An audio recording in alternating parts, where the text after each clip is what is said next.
بسم اللہ الرحمن الرحیم. سچ بات کے اسپیشل پروگرام میں نصرت مرزا حاضر خدمت ہے. آج کا یہ پروگرام دوسرا پروگرام ہے. کل ہم ایک پروگرام کر چکے ہیں، لیکن آج بھی اسی پروگرام کو جو کشمیر اور فلسطین کے مظلوموں کی حمایت کا سلسلے میں جو ہم نے سچ ٹی وی کے تعاون سے رابطہ فورم نے منعقد کیا ہے اس کو جاری رکھیں گے، اور اس میں جو دوسرے ذمہ کرام ہیں وہ اپنے خیالات کا اظہار کریں گے. میں دعوت خطاب دیتا ہوں جناب محترم سید حسن حبیب صاحب کو، جو سابق سفیر ہیں، ہمارے عزیز دوست ہیں. اپنے خیالات کا اظہار فرمائیں. بسم اللہ الرحمن الرحیم. پہلے میں رابطہ فورم کا اور مرزا صاحب کا شکریہ ادا کرتا ہوں کہ اس اہم کانفرنس میں مجھے انہوں نے شرکت کی دعوت دی اور عزت افزائی کی میری. میں ہمیشہ سے یہ کہتا چلا آ رہا ہوں کہ کشمیر اور فلسطین دونوں ایشو ہماری قوم کی شہرگ کے قریب ہیں. اگر کشمیر ہماری شہرگ ہے تو فلسطین ہمارے ڈی این اے میں شامل ہیں، اور اگر آپ کرٹیکلی دیکھیں ان دونوں ایشوز کو تو ان میں ہسٹوریکل مماثلت بھی ہے اور فزیکل مماثلت بھی ہے. میں نوجوانوں کی خاطر سب سے پہلے فلسطین کی جو ایشو ہے اس پہ بنیادی طور پہ کچھ باتیں کرنا چاہتا ہوں، اور اس کے بعد پھر ہم اس کو کشمیر سے کمپیئر کرنے کی کوشش کریں گے تاکہ ہمیں یہ پتہ چل سکے کہ دونوں میں کیا مماثلت ہے. جنگ عظیم اول جب ختم ہوتی ہے تو اس کے ساتھ ہی فلسطین کی مصیبتوں کا آغاز ہوتا ہے. لیگ آف نیشن جب بنی تو اس نے مینڈیٹ کے لیے برطانیہ کو سلیکٹ کیا کہ وہ جو فلسطین ہے اس کو وہ برطانیہ کے مینڈیٹ میں جائے.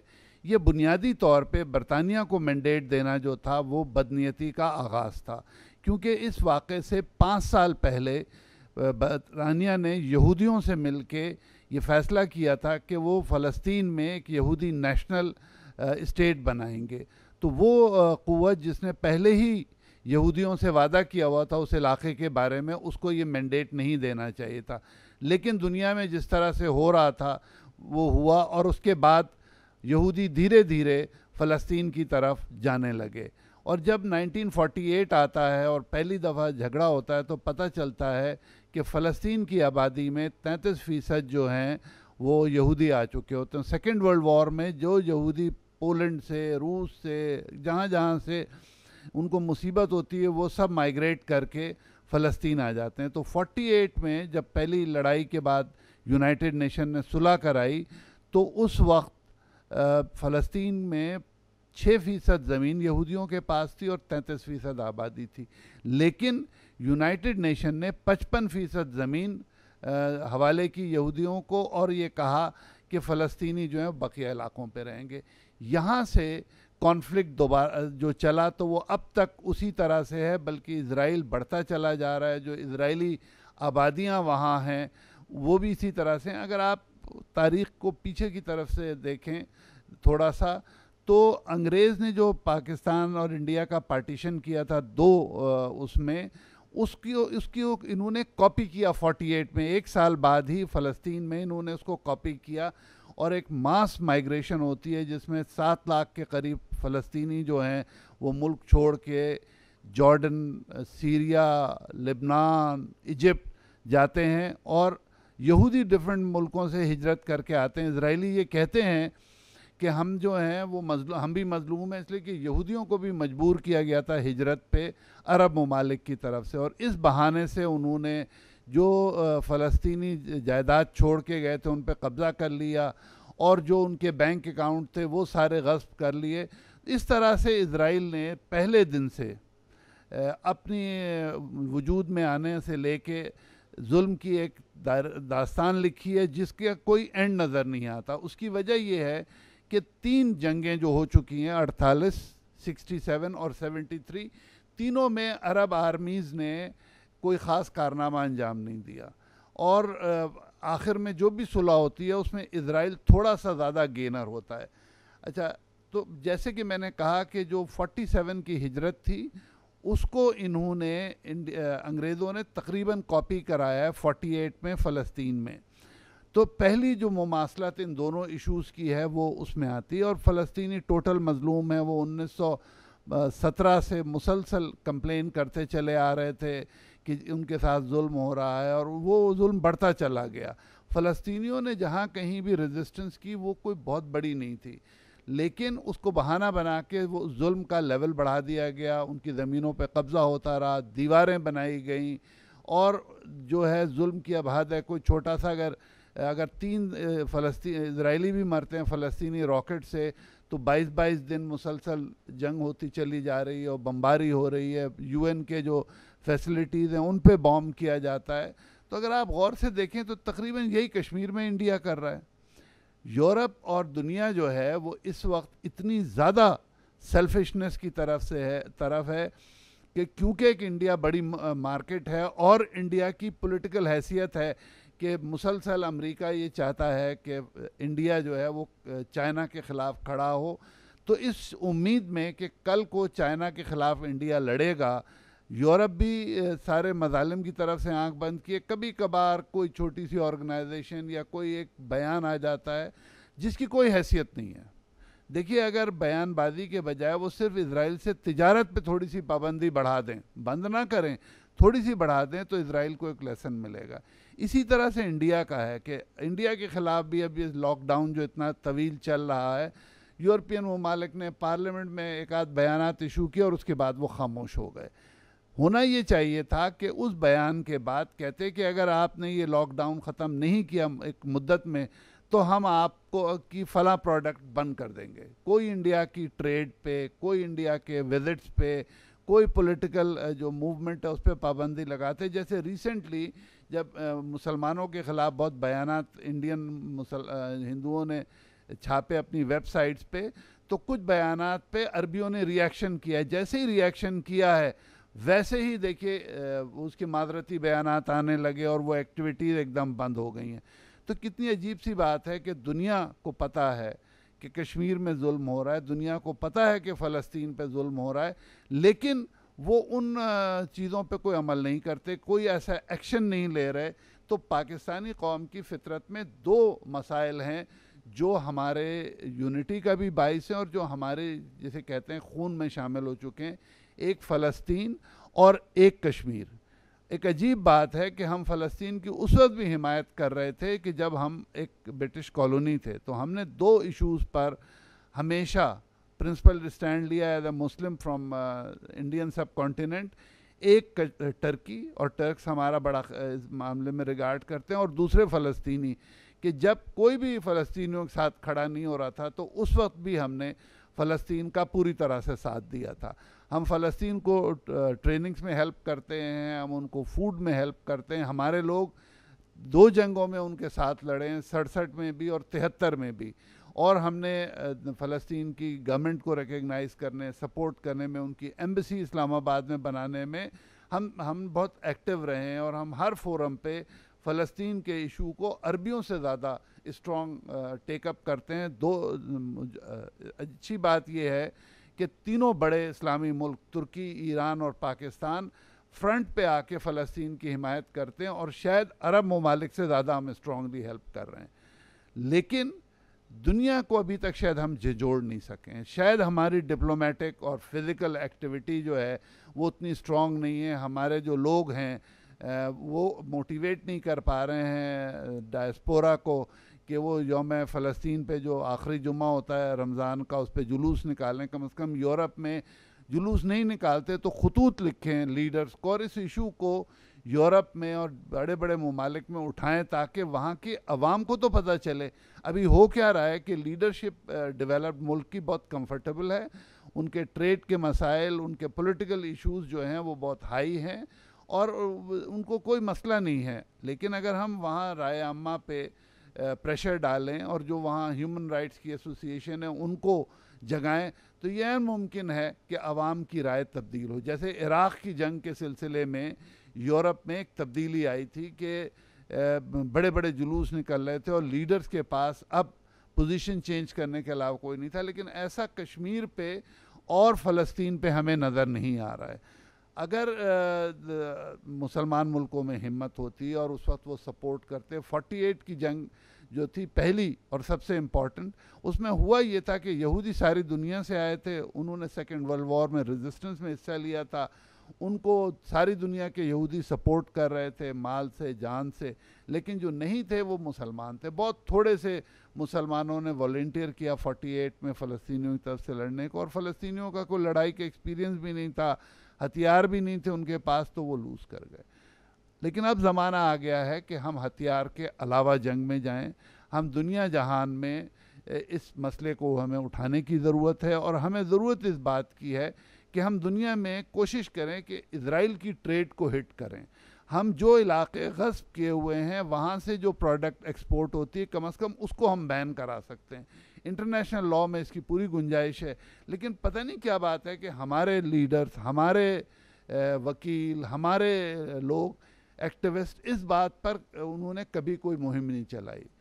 تو میں ان الفاظ کے ساتھ اپنی تقریر کے اینڈ پہ آتا ہوں کہ ضرورت اس بات کی ہے کہ ہم موجودہ زمانے میں موجودہ زمانے کے اصولوں کے مطابق کوشش کریں اور اسرائیل کی زندگی حرام کریں، اور کوشش کریں اس طرح سے کہ پوری امت مل کے فلسطینیوں کے ساتھ کھڑی ہو.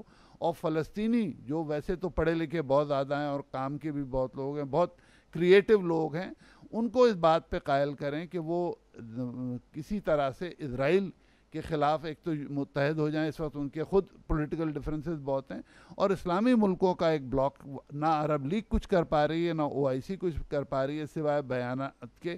تو ہمیں چاہیے کہ ہم ایسے اقدامات ڈیوائز کریں، اور اس کے لیے ہمیں بیٹھ کے ایک نئی اسٹریٹجی بنانی ہوگی تاکہ یہ دونوں ملک جو ہیں، کشمیر بھی اور فلسطین بھی، وہاں سے یہ ظلم ختم ہو، اور ہم فخر سے کہہ سکیں اگلی نسل کے سامنے کہ جناب جب ہم آئے تھے تو ہمیں یہ مسئلہ تھا، اور ہم جب جا رہے ہیں تو یہ مسئلہ ختم کر کے جا رہے ہیں. بہت شکریہ. تو اب میں درخواست گزار ہوں جناب خواجہ طارق نذیر صاحب سے، رہنما ہیں پاکستان مسلم لیگ نون کے، آئیں تشریف لائیں. یہ پروفیسر ہیں، اور یہ لوگ بہت کم لوگوں کو معلوم ہے کہ یہ میں نے باقاعدہ تعلیم دیتے ہیں طلباء کو، لیکن ایک پارٹی میں شامل ہیں. تو اس کے باوجود بھی اپنی جو ان کی جو تعلیم کا جو حوالے سے ان کی جو خدمات ہیں وہ قابل تعریف ہیں. میں ان کو درخواست گزار ہوں. بسم اللہ الرحمن الرحیم.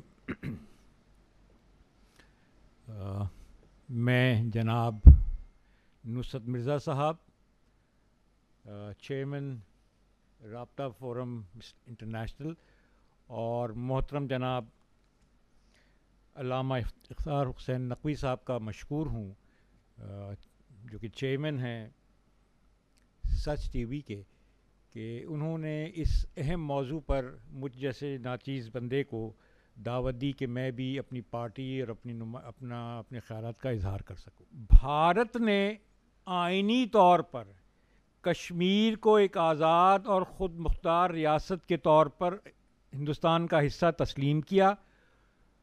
صرف 3 معاملات، 3 شعبے ایسے تھے کہ جس کے اختیارات جو ہے مرکز میں انہوں نے رکھے، جس میں ڈیفنس، فارن افیئرز اور کمیونیکیشن. اس کے علاوہ وہ خود مختار اور آزاد تھے. کشمیر کا اسٹیٹس ایسا تھا جس کے بارے میں یہ کہا جا سکتا ہے کہ کشمیر صرف کشمیریوں کے لیے، جس کا مطلب یہ تھا کہ کوئی بھی بھارتی شہری جو ہے وہاں کوئی پراپرٹی خرید نہیں سکتا. آرٹیکل 370 کی بات کر رہا ہوں کہ وہاں وہ الیکشن نہیں لڑ سکتا. صرف اور صرف جو پرماننٹ جو ریزیڈنٹ ہے، شہری ہے کشمیر کا، صرف اس کو اس بات کی اجازت تھی کہ وہ جائیداد خرید سکتا ہے، ووٹ دے سکتا ہے، الیکشن لڑ سکتا ہے، ہائر ایجوکیشن حاصل کر سکتا ہے، سرکاری نوکری حاصل کر سکتا ہے. گو کہ انڈیا نے کشمیر کو اپنا حصہ ضرور بنا لیا، لیکن اسے یہ اختیار تھا کہ وہ اپنا آزادانہ اور خود مختارانہ جو اس کا اسٹیٹس ہے اس کو برقرار رکھے. 5 اگست 2019 کو ایک بل کے تحت، ایک اپنا آرڈیننس کے تحت، یہ شق جو ہے یہ آئین سے نکال دی گئی، جو کہ ٹوٹلی غیر آئینی ہے. اس لیے کہ اپریل 2018 میں سپریم کورٹ انڈیا نے یہ فیصلہ دیا تھا کہ آرٹیکل 370 جو ہے ایک مستقل شکل اختیار کر چکی ہے. اس میں 3/4 کی شرط بھی تھی کہ اگر کشمیر کی اسمبلی اسے ریموو کرنا چاہے تو وہ اسے ہٹا سکتی ہے. اس کے نافذ ہوتے ہی یا اس آرٹیکل کے نکالتے ہی 5 اگست 2019 اور آج کمپلیٹ سیکیورٹی لاک ڈاؤن نہیں بلکہ کرفیو ہے. کرفیو سے مراد یہ ہے کہ ہم تو لاک ڈاؤن کا سنتے ہیں, یہ کرفیو ایسا ہے کہ نہ تو کوئی چینل چل رہا ہے, نہ کوئی ٹیلی فون چل رہا ہے, نہ کوئی سیل فون چل رہا ہے, کوئی موومنٹ نہیں ہے, کوئی دکان نہیں کھل رہی. اور آج 9 ماہ ہونے کو آ رہے ہیں, کشمیر جو ہے پوری طرح لاک ڈاؤن ہے. اس دوران میں 2 سابقہ چیف منسٹرز بھی جو ہیں وہ بھی قید میں ہیں, جن کے نام جو ہیں محبوبہ مفتی اور عمر عبداللہ ہیں. جو زیادتیاں, جو ظلم ہو رہا ہے, اور خاص طور پہ 1958 سے جب سے کہ اسپیشل فورسز ایکٹ نافذ ہوا ہے, جس میں کہ انہیں یہ اختیار دیا گیا ہے کہ وہ 2 سال تک بغیر کوئی وجہ بتائے کسی کو اپنی قید میں رکھ سکتے ہیں. اور آج حالت یہ ہے کہ کشمیر میں 10 لاکھ سے زیادہ army, B S F, special forces, police کی فورسز, اسپیشل آپریشن گروپ, جو کشمیر کی جو آزادی کی تحریک ہے, خاص طور سے 1988 اور 90 سے جو شروع ہوئی ہے, اس کو دبانے میں مصروف ہے. ہر آئے روز جو ہے وہاں قتل عام ہوتا ہے اور 25-50 لوگوں کی جانیں جو ہیں لے لی جاتی ہیں. ان مارکڈ جو ہے وہ قبریں دریافت ہوئی ہیں, جس کے بارے میں انہوں نے اپنے جو ہے تحفظات کا, خدشات کا اور بڑی کنسرن شو کیا ہے. آج حالت یہ ہے کہ کشمیر میں ایکسٹرا جوڈیشل کلنگز ہو رہی ہیں, جبر ہو رہا ہے, سیاسی پابندیاں ہیں, خاص طور پہ خواتین کے ساتھ جو ظلم روا رکھا جا رہا ہے اور پچھلے کئی دہائیوں سے. اور آج اندازہ یہ لگایا جاتا ہے کہ 47 سے لے کر آج تک 2 سے 3 لاکھ افراد جو ہے ان کو شہید کر دیا گیا ہے. خاص طور پہ خواتین کو نشانہ بنایا گیا ہے, ان کی عصمت دری, ان کی عزتوں سے کھیلنا. اور اس کی مثال یہ ہے کہ کشمیر میں پچھلے 20 سال میں تقریباً 17,000 لوگوں نے خودکشیاں کی ہیں. اور آپ جانتے ہیں کہ خودکشی جو ہے ایک حرام موت تصور کی جاتی ہے مسلمان کے عقیدے سے, اور اس میں 17,000 میں زیادہ تر جو ہیں وہ خواتین ہیں. آج سے 20 سال پہلے سری نگر کے ہسپتال میں 1200 ذہنی مریض تھے, آج کہتے ہیں کہ وہاں 1 لاکھ ذہنی مریض ہیں. اگر آپ ان ظلم کی داستانیں دیکھیں تو آپ کے رونگٹے جو ہے کھڑے ہو جائیں گے.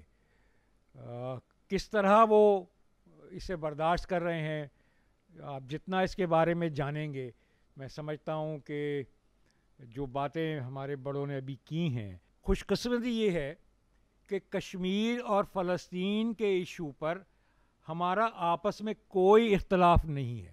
اصل بات یہ ہے کہ جو ظلم و بربریت کشمیر میں ہو رہی ہے یا فلسطین میں ہو رہی ہے, اسے اگر ہم مؤثر طریقے سے ایک حکمت عملی کے ذریعے پوری دنیا میں اجاگر کریں گے تو حکومتیں جو ہے وہ تو شاید صرف نظر کر سکتی ہیں, لیکن جو عوام ہے, دنیا بھر کے جو ممالک ہیں, جو انڈسٹریلائزڈ اور ڈیولپڈ اسٹیٹس ہیں, ان کے جو عوام ہیں, مجھے پورا یقین ہے کہ وہ جو یہ ظلم و بربریت کشمیر اور فلسطین میں ہو رہا ہے اور مسلسل ہو رہا ہے, اس حوالے سے وہ ہم سب کا ساتھ دیں گے.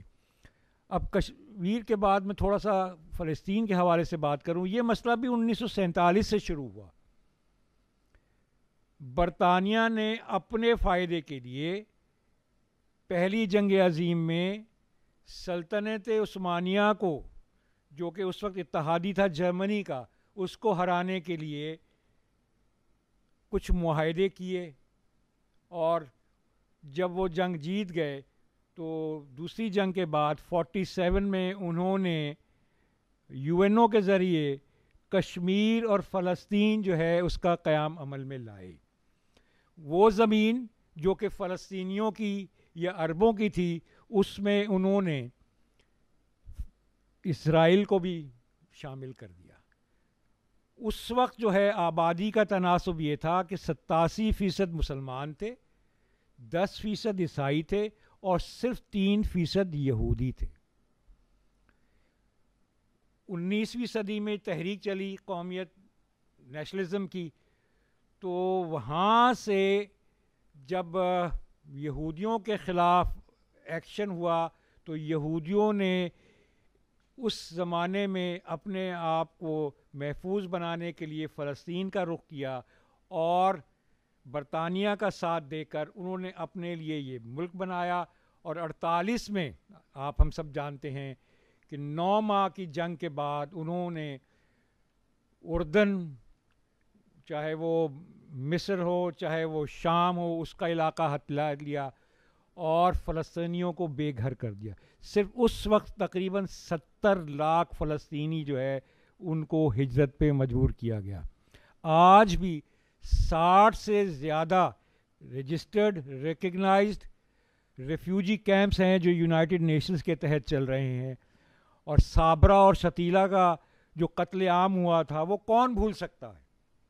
آج بھی 70 سال سے فلسطینی جو ہے کیمپوں میں ہیں اور ان کا صرف یہی اصرار ہے, اور یونائٹڈ نیشن اس بات کی گارنٹی کرتا ہے کہ آپ کو اس بات کا حق ہے کہ آپ اپنی جو آپ کی زمین ہے, مدر لینڈ ہے, وہاں جا سکیں. لیکن اسرائیل ان کو یہ حق دینے کو تیار نہیں ہے.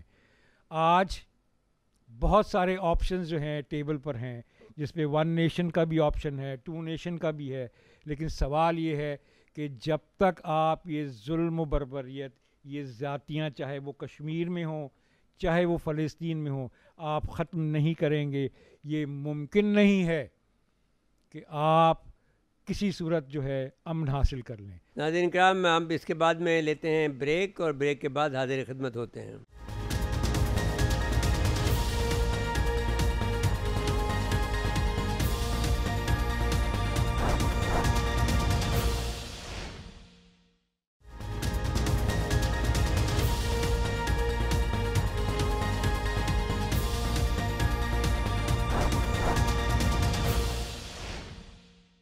ویلکم بیک ناظرین. اور وقت سے جانے سے پہلے ہم گفتگو کر رہے تھے, اس گفتگو کو ہم جاری رکھتے ہیں. میں علامہ عبدالخالق فریدی صاحب سے درخواست گزار ہوں جو ان کا تعلق جامعہ ستاریہ سے ہے کہ وہ آئیں اور اپنے کشمیر اور فلسطین کے بارے میں اپنے خیالات کا اظہار فرمائیں. اعوذ باللہ من الشیطان الرجیم, بسم اللہ الرحمن الرحیم. وَأَعِدُّوا لَهُم مَّا اسْتَطَعْتُم مِّن قُوَّةٍ وَمِن رِّبَاطِ الْخَيْلِ تُرْهِبُونَ بِهِ عَدُوَّ اللَّهِ وَعَدُوَّكُمْ وَآخَرِينَ مِن دُونِهِمْ لَا تَعْلَمُونَهُمْ اللَّهُ يَعْلَمُهُمْ وَمَا تُنْفِقُوا مِن شَيْءٍ فِي سَبِيلِ اللَّهِ يُوَفَّ إِلَيْكُمْ وَأَنْتُمْ لَا تُظْلَمُونَ. صدق اللہ العظیم.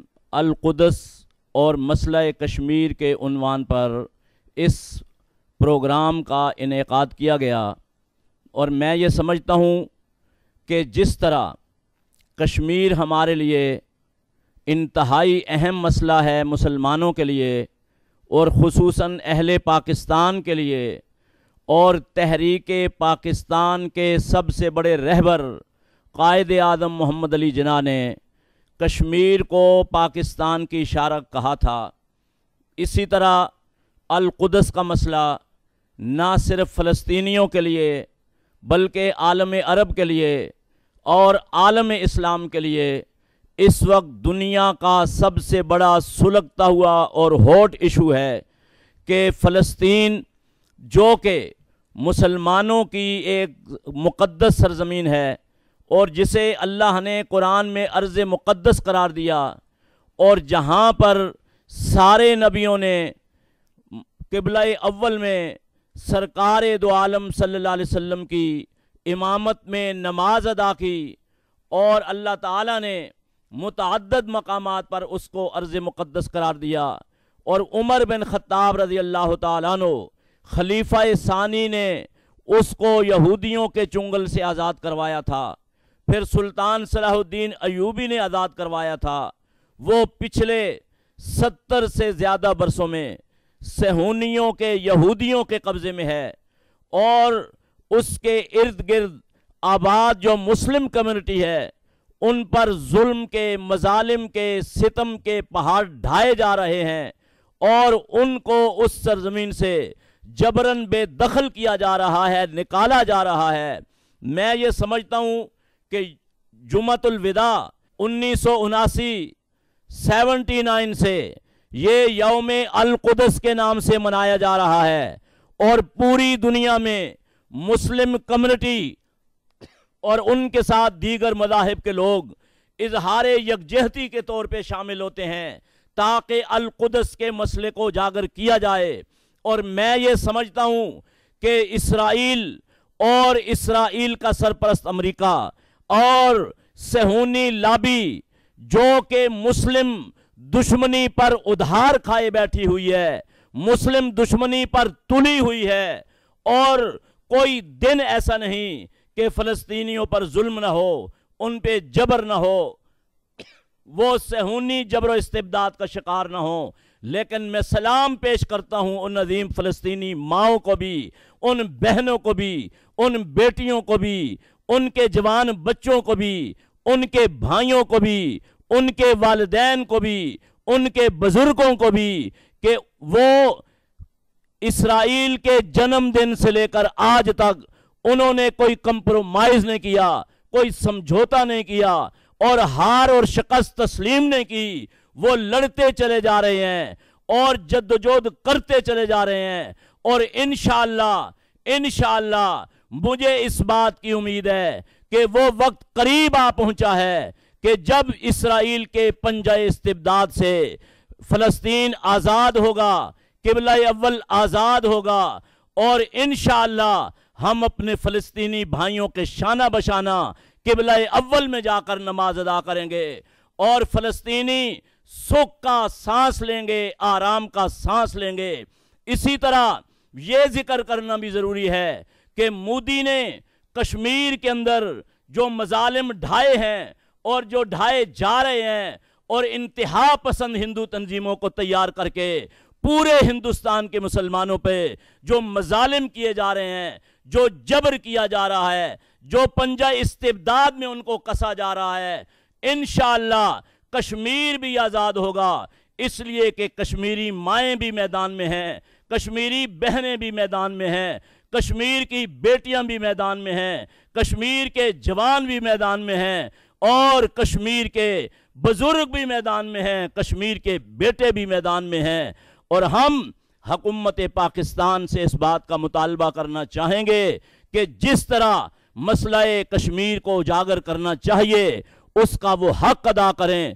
دنیا کے تمام ممالک میں اور تمام فورموں میں جو انٹرنیشنل عالمی فورمز ہیں ان پر مسئلہ کشمیر کو وہ اجاگر کریں، مسئلہ فلسطین کو اجاگر کریں، کیونکہ مسئلہ کشمیر اگر ہمارا ہے تو مسئلہ فلسطین بھی ہمارا ہے۔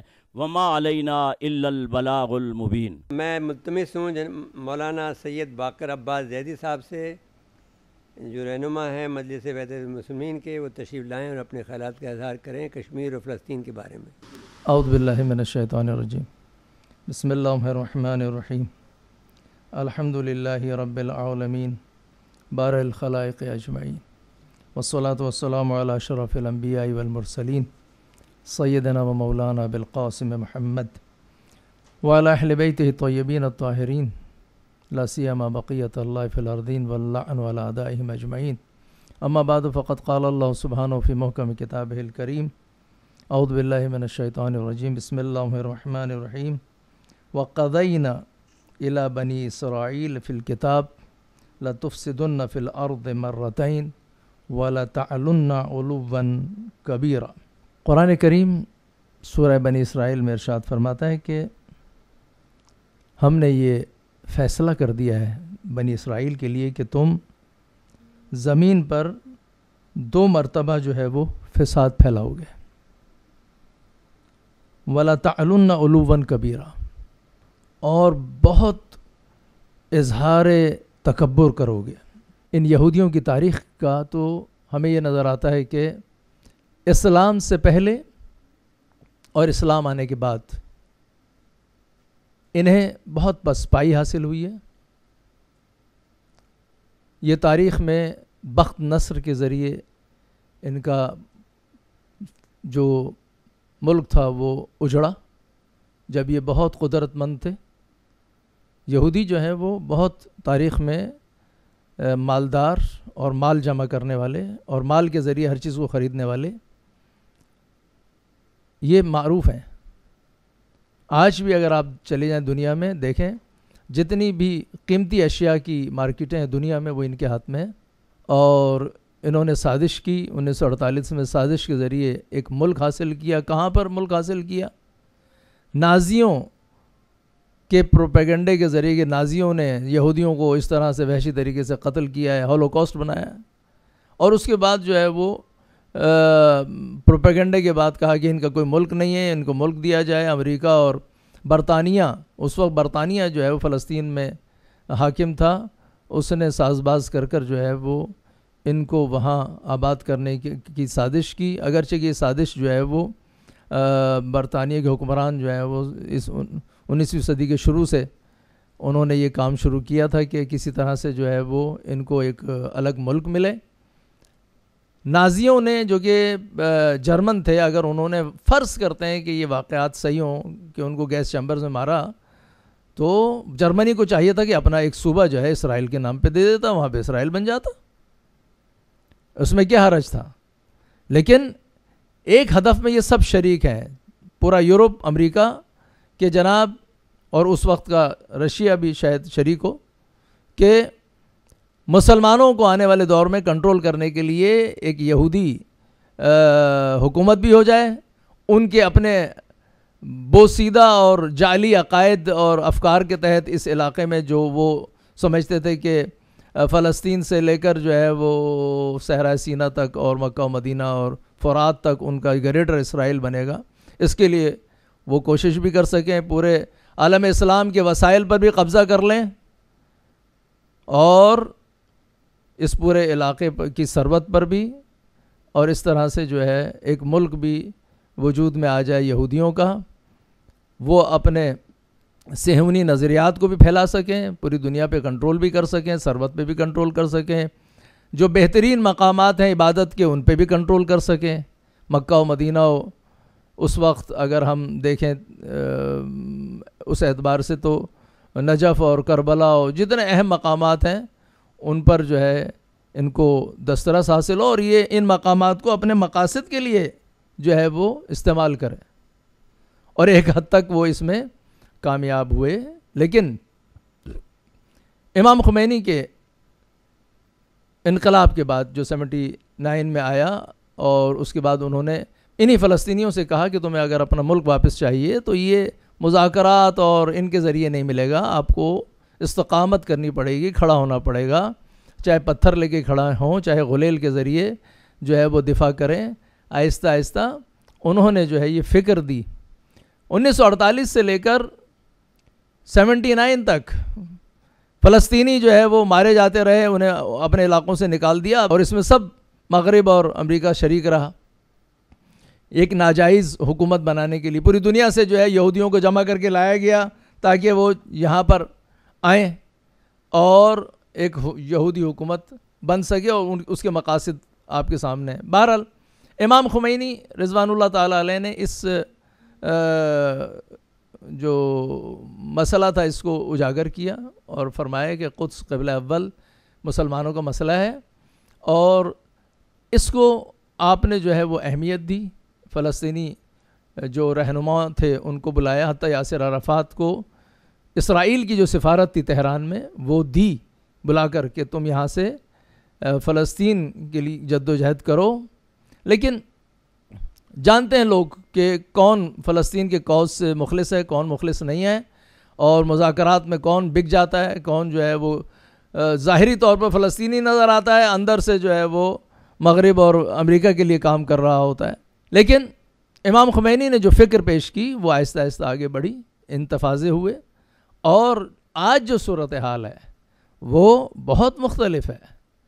آج وہ اسرائیل جو 1968 میں اکیلا عربوں کے صحرا سینا کو نکل گیا، جولان ہائٹس نکل گیا، آج جو ہے اس نے اپنے گرد دیوار بنا لی ہے، اور جو استقامت، مسلحانہ جدوجہد امام خمینی نے جس کی بنیاد رکھی، اس کو ہم دیکھتے ہیں کہ رہبر معظم نے اور آگے بڑھایا. اور اس کا جو اس وقت جو اس کا صحرا ہے وہ جنرل قاسم سلیمانی کے سر جاتا ہے، کہ جنہوں نے فلسطینیوں کو مسلح کرنا شروع کیا. یہ ایک اہم مسئلہ تھا. پہلے جو ہے وہ فلسطین سے ایک گولی بھی جو ہے اسرائیل نہیں جاتی تھی، اب راکٹ جاتے ہیں، میزائل جاتے ہیں، اب جو ہے ان کے پاس ڈرونز ہیں. لہذا اب صورتحال بہت مختلف ہے. ادھر حزب اللہ ان کے خلاف کھڑی ہے، 2 جنگیں اس سے ہار چکے ہیں.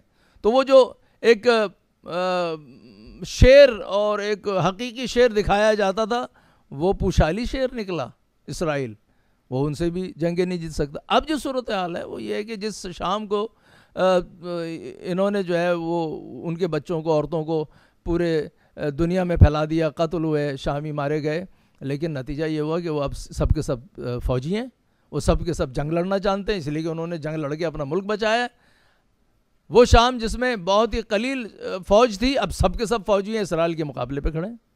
تو حالات جو ہیں وہ بدل گئے ہیں، طاقت کا توازن بدل گیا ہے.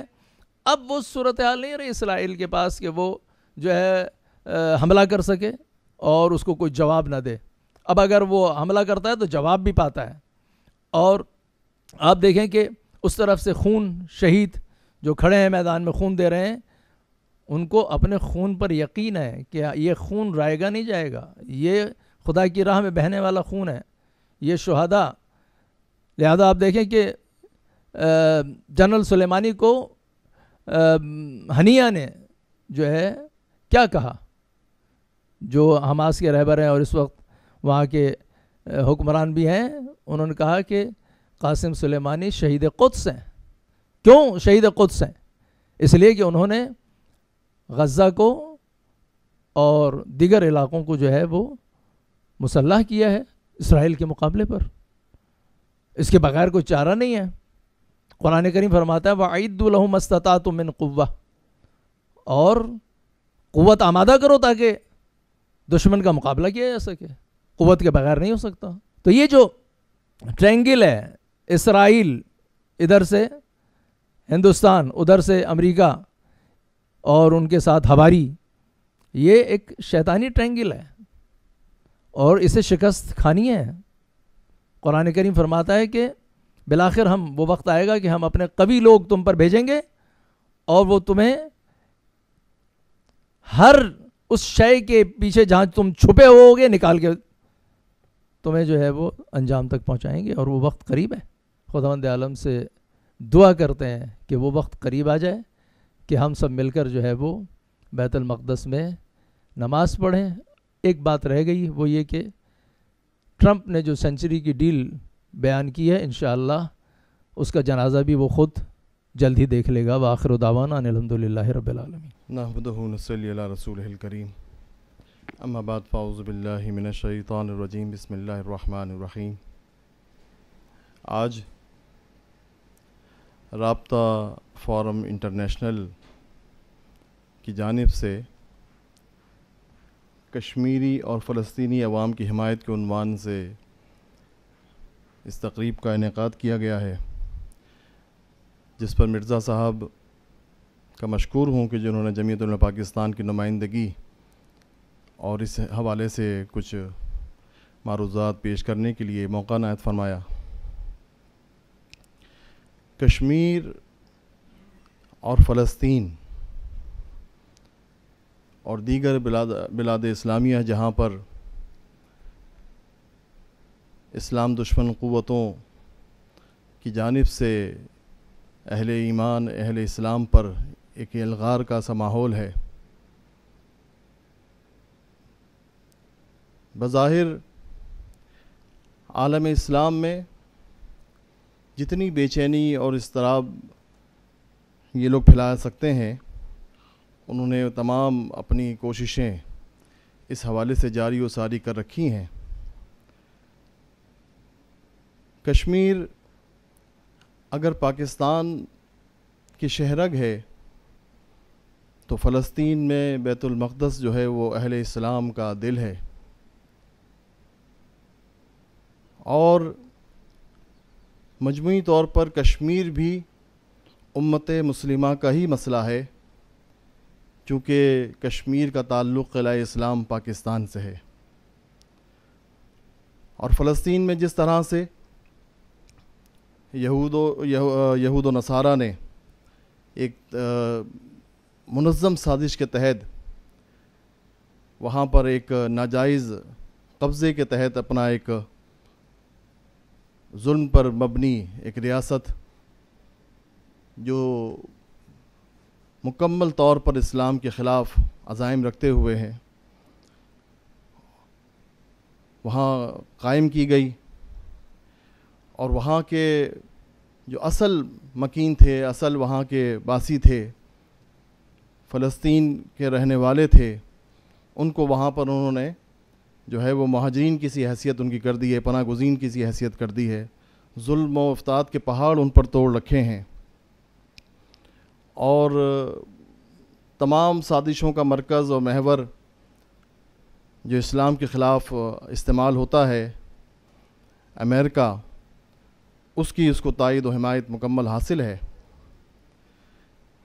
کشمیر اور فلسطین کے عوام کی حمایت میں پاکستانی عوام، پاکستان کا مذہبی طبقہ، پاکستان کی مکمل طور پر جو ہے وہ حمایت، یہاں تک کہ سرکاری طور پر بھی بالکل اس میں کوئی جنبش نہیں آئی ہے۔ بس افسوس یہ ہے کہ جس طرح اسلام دشمن قوتوں نے عالم اسلام میں اپنے زر خرید کچھ قوتیں ایسی مسلمانوں میں شامل کر رکھی ہیں، اور اس میں بالکل بے بانگ دہل یہ بات کہی جا سکتی ہے کہ ضمیر فروش حکمران بھی شامل ہیں، کہ جنہوں نے اپنی ذاتی مفادات کے لیے جو ہے وہ کچھ ایسی حکمت عملیاں اور ایسے پالیسیاں اپنا رکھی ہیں کہ جس کی وجہ سے یہ تمام چیزیں جو ہے وہ انتہائی تنزلی کی طرف جا رہی ہیں۔ کشمیری عوام پر گزشتہ کئی مہینوں سے بھارت کی جانب سے جو مظالم ڈھائے جا رہے ہیں وہ یقیناً بہت ہی تکلیف دہ ہیں، بیان سے باہر ہیں، لیکن یقیناً وہ تاریخ کے وہ سنہرے باب رقم کر رہے ہیں کہ کس طرح کشمیر کے مسلمان اپنی جانوں کے نذرانے دے کر اپنے آزادی کی جد و جہد میں ذرہ برابر بھی جو ہے وہ انہوں نے کوئی گنجائش پیدا نہیں کی ہے، اور مزید ہر روز ان کا جوش و ولولہ جو ہے وہ بڑھ رہا ہے، جو بھارت کے لیے یقیناً بہت زیادہ پریشانی کا باعث بنا ہوا ہے، اور تمام تر کاوشوں اور کوششوں کے باوجود کشمیری عوام کو وہ ڈھیر نہیں کر سکے اس معاملے میں۔ اسی طرح سے فلسطین میں بھی جہاں پر کچھ لوگ امریکہ اور یہود و ہنود کے حوالے سے جو ہے وہ کچھ مسلمانوں کو کمزور کرنے کے لیے اپنا کردار ادا کرتے ہیں، اسی طرح سے وہاں پر اسلام کے مجاہدین قبلہ اول بیت المقدس کی آزادی کے لیے اپنی شہادتیں پیش کر رہے ہیں، اور ہم ٹیلی ویژن پر وہ مناظر کبھی کبھی دیکھتے ہیں تو یقیناً جو بھی اسلام کا ماننے والا ہے، اہل ایمان ہے، اور نبی کریم علیہ السلام سے سچی محبت رکھتا ہے، وہ یقیناً ان واقعات کو یاد کرتا ہے کہ کس طرح سے اللہ کے رسول صلی اللہ علیہ وسلم کے صحابہ کرام نے جو ہے وہ غزوات میں کردار ادا کیا تھا، اور پھر اہل بیت میں سے حضرت امام حسین رضی اللہ تعالیٰ عنہ نے کربلا میں اپنے خانوادے کے ساتھ قربانی پیش کی۔ یہ سب اسی کا ثمرہ اور نتیجہ ہے، اور انشاءاللہ قیامت تک اسلام کے مجاہدین جہاد جاری رکھیں گے۔ اور قائد ملت اسلامیہ حضرت امام شاہ احمد نورانی صدیق علیہ الرحمہ نے اپنی آخری اسپیچز میں جو آپ کی وصال سے پہلے کی ہیں اس میں فرمایا تھا کہ یہ صدی غلبہ اسلام کی صدی ہے، اور یقیناً جو اہل اسلام ہیں، جو اہل علم ہیں، وہ دیکھ رہے ہیں کہ نبی کریم علیہ السلام کی امت پر جس طرح سے افتاد پڑ رہی ہے، اسی طرح اس کے دوسرے پہلو کو دیکھا جائے تو لوگ اپنے دین سے بھی قریب ہو رہے ہیں اور ان کو وہ سازشیں بھی سمجھ میں آ رہی ہیں، اور اپنے درمیان غداروں کی بھی پہچان ہو رہی ہے۔ جس طرح سے وقت گزر رہا ہے، جو اسلام کے ماننے والے ہیں وہ اپنے اندر موجود ان کالی بھیڑوں کو بھی پہچان رہے ہیں، جو اسلام کو، مسلمانوں کو نقصان پہنچانے کے لیے اپنے جو ہے ان بیرونی ایجنڈوں پر عمل پیرا ہیں۔ اللہ تعالی ہم سب کا حامی و ناصر ہو۔ جمعۃ الوداع ماہ رمضان المبارک کا پوری دنیا میں، عالم اسلام میں یوم القدس کے حوالے سے منایا جاتا ہے۔ بالکل اسی طرح پاکستان میں بھی اہل اسلام اس کو بڑے جوش و جذبے کے تحت مناتے ہیں، اور قبلہ اول بیت المقدس کی آزادی کے لیے اس عزم و ہمت کا اظہار کرتے ہیں۔ فلسطینی عوام سے اس جہاد میں اور جد و جہد میں اپنے تعاون کا یقین دلاتے ہیں، ان کی حمایت کا یقین دلاتے ہیں، اور یہ بھرپور انداز میں اس کا اظہار کیا جاتا ہے جو یقیناً کفار کے لیے ایک بڑی پریشانی کا باعث بنتا ہے، اور جو ہے وہ لاکھوں کی تعداد میں لوگ باہر نکل کر اس قبلہ اول بیت المقدس کے آزادی کے لیے اپنی حمایت، اپنی جد و جہد کا عزم کا اظہار کرتے ہیں۔ اللہ تعالیٰ یقیناً ہمیں یقین ہے کہ اللہ رب العزت جو ہے وہ دن بھی ہمیں دکھائے گا کہ قبلہ اول بیت المقدس انشاءاللہ آزاد ہوگا۔ اللہ تعالیٰ ہم سب پر اپنا فضل و کرم عطا فرمائے۔ ناظرین کرام، آپ نے دیکھا کہ ہمارے تمام زمرہ کرام نے جو کشمیر اور فلسطین کے ساتھ میں اظہار یکجہتی کیا، اس میں جو سب سے زیادہ ایک جو تجویز آئی ہے جناب محترم حاجی حنیف طیب صاحب سے کہ وہ تمام علماء کرام کو، تمام یعنی جو فقہ مذاہب اسلام ہیں، جتنے بھی فقہ ہیں، مسالک ہیں، ان علماء کو جمع کریں گے اور پھر وہاں سے وہ فتویٰ لیں گے جہاد کا، کیونکہ جہاد لاگو ہو گیا ہے لیکن حکومت پاکستان گو موگو کا شکار ہے۔ تو اس لحاظ سے ان کا یہ کہنا ہے کہ ہم ان کے اوپر پریشر بلڈ کریں گے تاکہ وہ جہاد کریں، جہاد فی سبیل اللہ کریں۔ ظلم بہت زیادہ ہو گیا ہے اور مظلومین جو ہیں پکار کر پاکستان کو اور اسلام کے مسلمانوں کو آواز دے رہے ہیں کہ ان کی مدد کو آئیں، تو ہمارے لیے مدد کرنا ہمارے پہ فرض ہو گیا ہے اور جہاد ہم پہ لاگو ہو گیا ہے۔ تو اس کے بعد میں ناظرین کرام لیتے ہیں اجازت۔ اللہ حافظ۔